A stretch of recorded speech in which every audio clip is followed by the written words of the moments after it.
Welcome students. তো আজকে আমরা কোর্স 8B এর টেক্সট বুক সম্পর্কে জানব, যে পাঠ্যপুস্তক কী জিনিস। তো আগের দিনে আমরা অব্যক্ত পাঠ্যক্রম সম্পর্কে বা হিডেন কারিকুলাম সম্পর্কে জেনেছি। আজকে আমরা জানবো যে টেক্সট বুক কী, অর্থাৎ পাঠ্যপুস্তক কী। পাঠ্যপুস্তক কি একটা জিনিস না, যেটা আমাদের প্রত্যেকটা স্তরেরই শিক্ষার্থীদের জন্য একটা প্রয়োজনীয় যন্ত্র। সবসময় মনে রাখতে হবে যে পাঠ্যপুস্তক, একটা ভালো পাঠ্যপুস্তক সর্বদা কী হতে হবে না, শিশুর যে মেন্টাল স্টেজ অনুযায়ী কিন্তু অবশ্যই হওয়া উচিত। মানে সেটা যে সাবজেক্টই হোক না কেন, সায়েন্স বলো, সোশিওলজি বলো, মানে আমরা এমন একটা পাঠ্যপুস্তক চাইবো যেখানে থেকে শিক্ষার্থীদের তাদের জ্ঞানটা বৃদ্ধি পাবে, তাদের ওভারঅল ডেভেলপমেন্টটা তাদের ঘটবে, তাদের জ্ঞানের প্রসারটা তাদের আরও বেশি বৃদ্ধি হবে। মানে তাদের ভাষা জ্ঞান বলো বা তাদের বিজ্ঞানের জ্ঞান বলো বা ইতিহাসের জ্ঞান বলো, সব মানে গণিত চর্চা, সব কিছু তাদের জ্ঞানটাকে কিন্তু বাড়িয়ে তুলবে। তো পাঠ্যপুস্তকের আমরা মিনিংটাকে জানবো।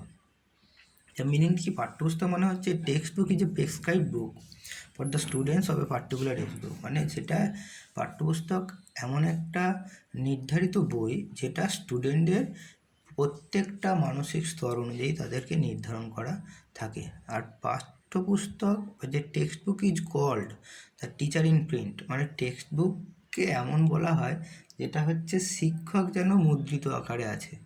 তাহলে পাঠ্যপুস্তক থাকলে যে শিক্ষকের দরকার নেই তা নয়, কিন্তু এটাকেও বলা হয় যে শিক্ষকের মুদ্রিত রূপ। বোঝা গেল? এবারে বলছি আমরা কতগুলো ডেফিনেশন সম্পর্কে জানবো। তো অক্সফোর্ড ইংলিশ ডিকশনারি কী বলেছে?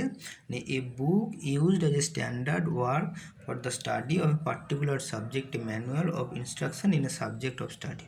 মানে এটি একটি বই যেটা কি না, একটা নির্দিষ্ট বিষয়ের অধ্যয়নের জন্য কি করে, আদর্শ কার্যপদ্ধতি আর কি করে না, লিখিত আকারে নির্দেশনা দেয়।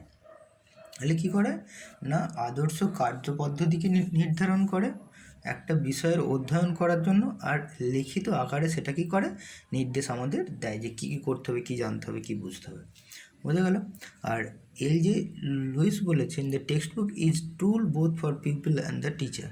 মানে টেক্সট বুক এমন একটা যন্ত্র বা মেশিন, সেটা কি না, এমন একটা জিনিস যেটা শিক্ষার্থী এবং শিক্ষকের উভয়ের কাছে একটা কি না, যন্ত্রের রূপ। এবারে হচ্ছে আমরা গুড টেক্সট বুক সম্পর্কে জানবো, অর্থাৎ উন্নত মানের পাঠ্যপুস্তক কী। মানে সাধারণত একটা পাঠ্যপুস্তকের জ্ঞান সেটা উন্নত কিনা তা নির্ভর করে কী করে না, কতগুলি সাধারণ এবং বিশেষ বৈশিষ্ট্যর কারণে, বা সেটা কতগুলো গুণ বহন করছে সেটা যাচাই করার পর। মানে আমরা সেই জন্য পাঠ্যপুস্তককে বিশ্লেষণ করি, যে পাঠ্যপুস্তকের ওভারঅল তোমরা বিশ্লেষণ করে দেখেছো যে পাঠ্যপুস্তকে সেটা ভালো কিনা, মানে সেটাকে কোন দিক থেকে সেটাকে বিচার করা হয়। মানে এর সোর্স অফ নলেজ, মানে কি তার জ্ঞানের উৎস থেকে বিচার করা হয়, তাই তো? এই গাইড যেটা একটা পথপ্রদর্শক হবে, যেটা শিক্ষার্থীকে নির্দেশ দেবে, ইনস্ট্রাকশন টু দ্য পিপল। আর যেটা কি the means of interpreting truth, অর্থাৎ যেটা একটা সত্য কথনের মাধ্যম হবে, এবং যেটা একটা টুল বা যন্ত্র হবে। তাহলে কি সাধারণত আমরা কতগুলো সাধারণ গুণ বলতে কোনগুলোকে বোঝায়, যেমন বহিরাবরণ দিকগুলো, যেমন পুস্তকেরটা বাঁধায় কেমন, তার প্রিন্টিং কেমন, হ্যাঁ, তার কাগজের মানে, এগুলো সাধারণ। আর বিশেষ গুণ কোনগুলো না, বিশেষ গুণ হচ্ছে যেটা যে বিষয়ের পাঠ্যপুস্তক সেটা সেই বিষয়ের সেই বৈশিষ্ট্যটাই বহন করছে কিনা, সেই গুণটা তার মধ্যে আছে কিনা, সেই বিভিন্ন গুণের সমৃদ্ধির কারণেই সেই পুস্তকটার গুণমানকে সে ভরিয়ে তোলে। বোঝা গেল? সেই জন্য আমরা একটা ভালো পাঠ্যপুস্তককে বিচার করতে গেলে সবসময় দুটো অ্যাসপেক্ট থেকে বিচার করব। একটা বহিরঙ্গ অ্যাসপেক্ট যেটা ফিজিক্যাল অ্যাসপেক্ট, আর একটা হচ্ছে জানবো হচ্ছে অ্যাকাডেমিক অ্যাসপেক্ট, অর্থাৎ শিক্ষা সংক্রান্ত বিষয়। ফিজিক্যাল অ্যাসপেক্ট বলছে সাইজ অফ দ্য বুক, তাহলে পুস্তকের আকার, বলছে পুস্তকের আকার কেমন হবে যেটা শিক্ষার্থীর জন্য অবশ্যই উপযুক্ত হবে, যেটা সহজে নাড়াচাড়া করা যাবে, যেটা ইজিলি ক্যারিয়েবল হবে, অর্থাৎ বহনযোগ্য হবে।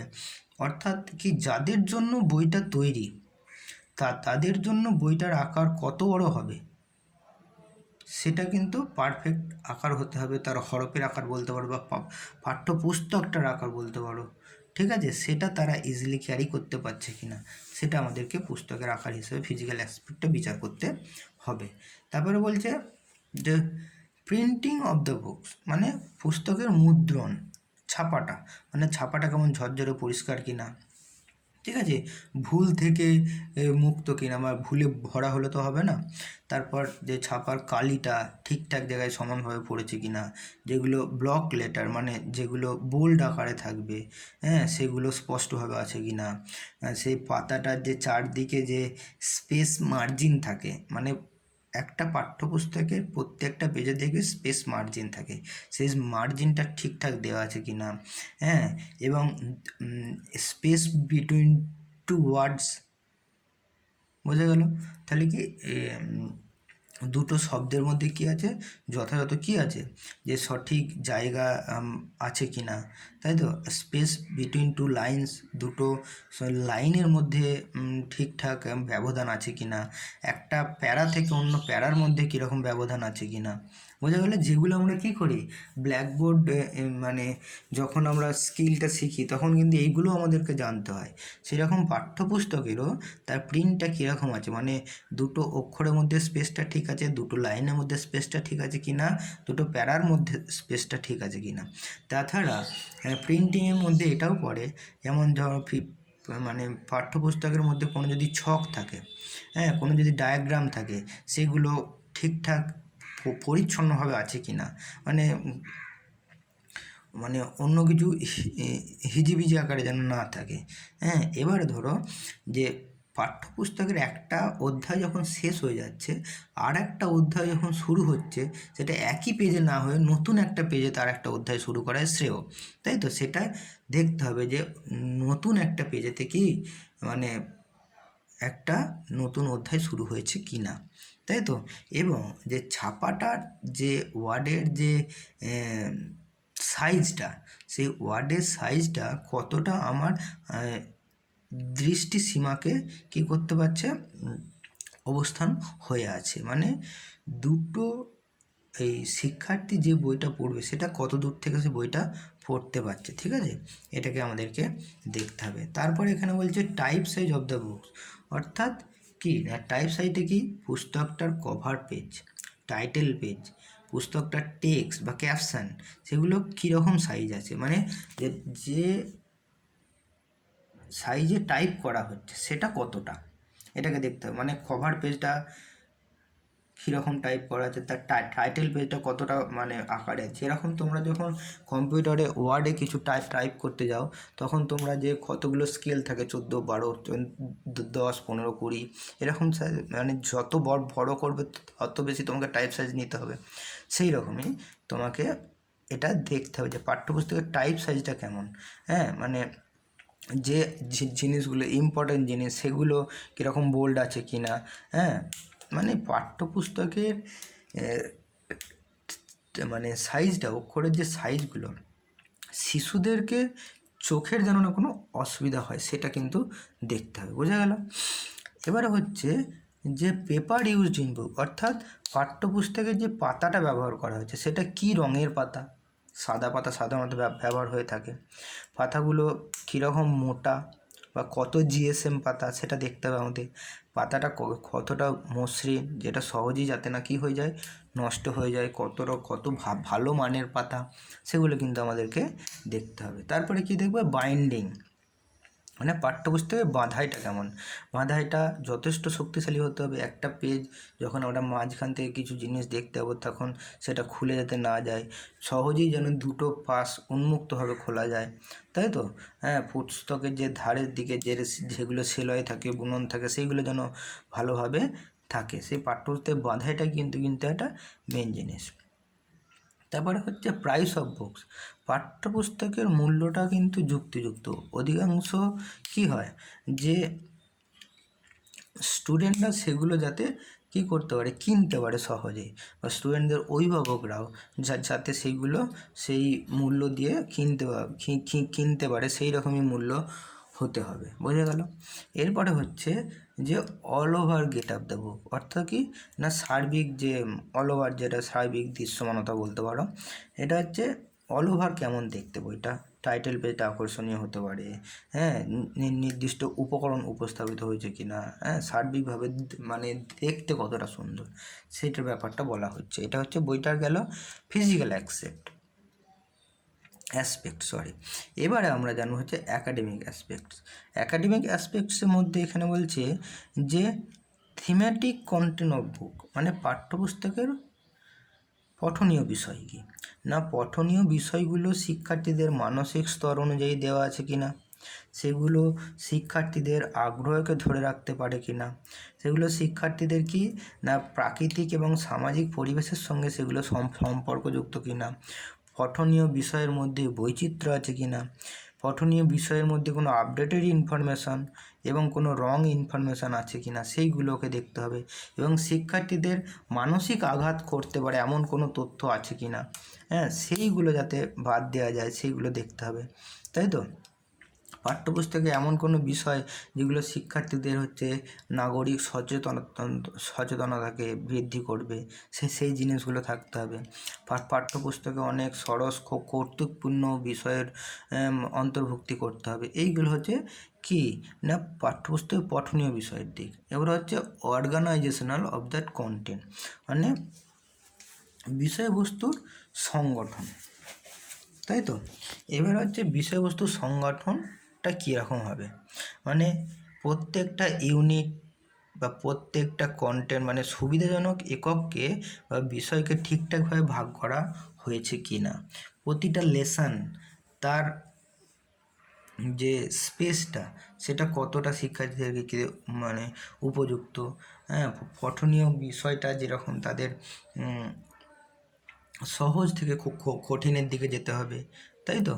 তারপরে যে পুস্তকটার মধ্যে যে বিভিন্ন যেসব রচনাগুলো থাকবে, গল্প থাকবে, কবিতা থাকবে, সেগুলো প্রত্যেকটা বিভিন্ন বিষয়কে বিভিন্নভাবে রচিত করা আছে কি না, তাই তো। তারপরে ধরো রচনা শৈলীটা কেমন সরল বা কেমন স্পষ্ট, যেমন প্রত্যেকটা পাঠের যে শিরোনাম উপশিরোনাম সেগুলো কীভাবে আছে, সেগুলো শেষে সামারাইজেশন আছে কি না, বা শেষে কোনো নোট দেওয়া আছে কি, এইগুলো কিন্তু বিষয়বস্তুর একটা সংগঠনের দিক।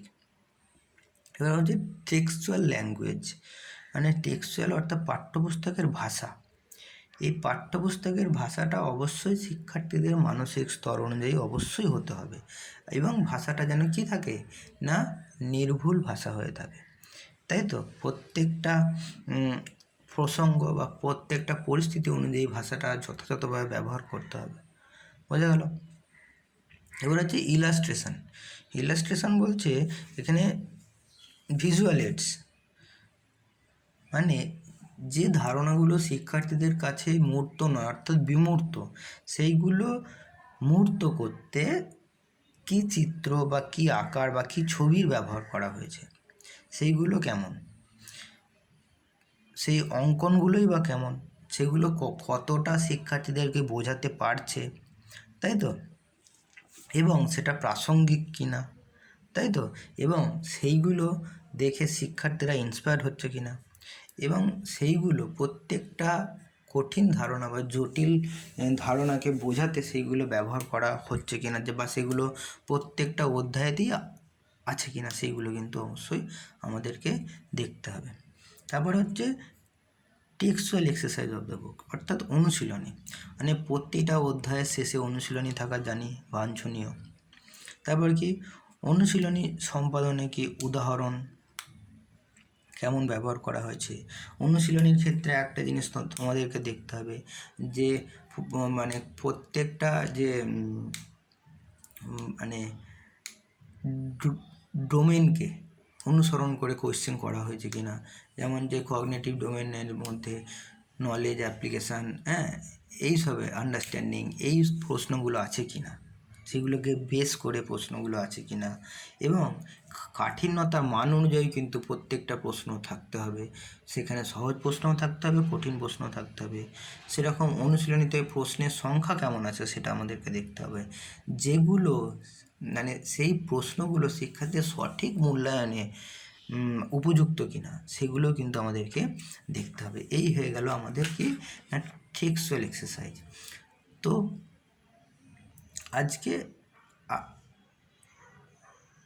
আজকে আমরা এবার দেখব যে চয়েস অফ কন্টেন্ট, মানে এইখানেতে যে কন্টেন্টগুলো যেগুলো দেওয়া আছে সেগুলো ঠিকঠাকভাবে দেওয়া আছে কি না, তো স্ট্রাকচারের কন্টেন্টটা কেমন আছে, কনভারসেশন কেমন আছে, হ্যাঁ, এই সব জিনিসগুলো কিন্তু আমরা দেখব। তো এরপরে যেটা আমরা দেখব সেটা হচ্ছে পাঠ্যপুস্তক কত ধরনের হয়, টাইপস অফ টেক্সট বুক। মানে সেটা হচ্ছে স্টুডেন্টস বুক হয়, টিচার্স বুক হয়, ওয়ার্ডস বুক, সাপ্লিমেন্টারি রিডার্স হয়। অর্থাৎ স্টুডেন্টদের জন্য একটা বই হতে পারে আর টিচারদের জন্য বই হতে পারে।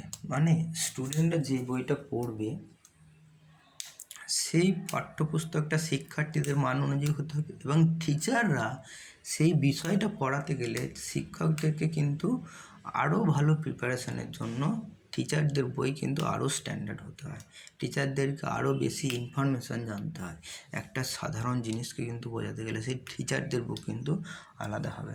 তারপরে যে ওয়ার্ড বুক, সেটাকে আমরা কি চর্চা অভ্যাস বলি। ওয়ার্ক বুক মানে যেগুলো হচ্ছে ওয়ার্ক অ্যাক্টিভিটি থাকবে, তাই তো, যেগুলো তাদের হোমওয়ার্ক থাকবে, ক্লাস ওয়ার্ক থাকবে, মানে যে বইগুলো দেখে, যেমন আমরা বলি কি প্রশ্নবিচিত্রা, এটা হচ্ছে একটা ওয়ার্ক বুক, বোঝা গেল। তারপর সাপ্লিমেন্টারি রিডার্স মানে যেগুলো শিক্ষার্থীর সহায়ক পুস্তিকা, বোঝা গেল, যে বিষয়গুলোর জন্য শিক্ষার্থীদের আলাদা করে দেখবে সহায়ক পুস্তিকা পাওয়া যায়। তো এই হচ্ছে আমাদের টাইপস অফ টেক্সট বুক। তো পরের দিনে আমরা যে টেক্সট বুকের পরিধি জানবো, তার টেক্সট বুকের উদ্দেশ্য জানবো, টেক্সট বুকের তোমার মেরিটস জানবো, ডিমেরিটস জানবো, এইসব জিনিসগুলো আমরা জানবো। ধন্যবাদ।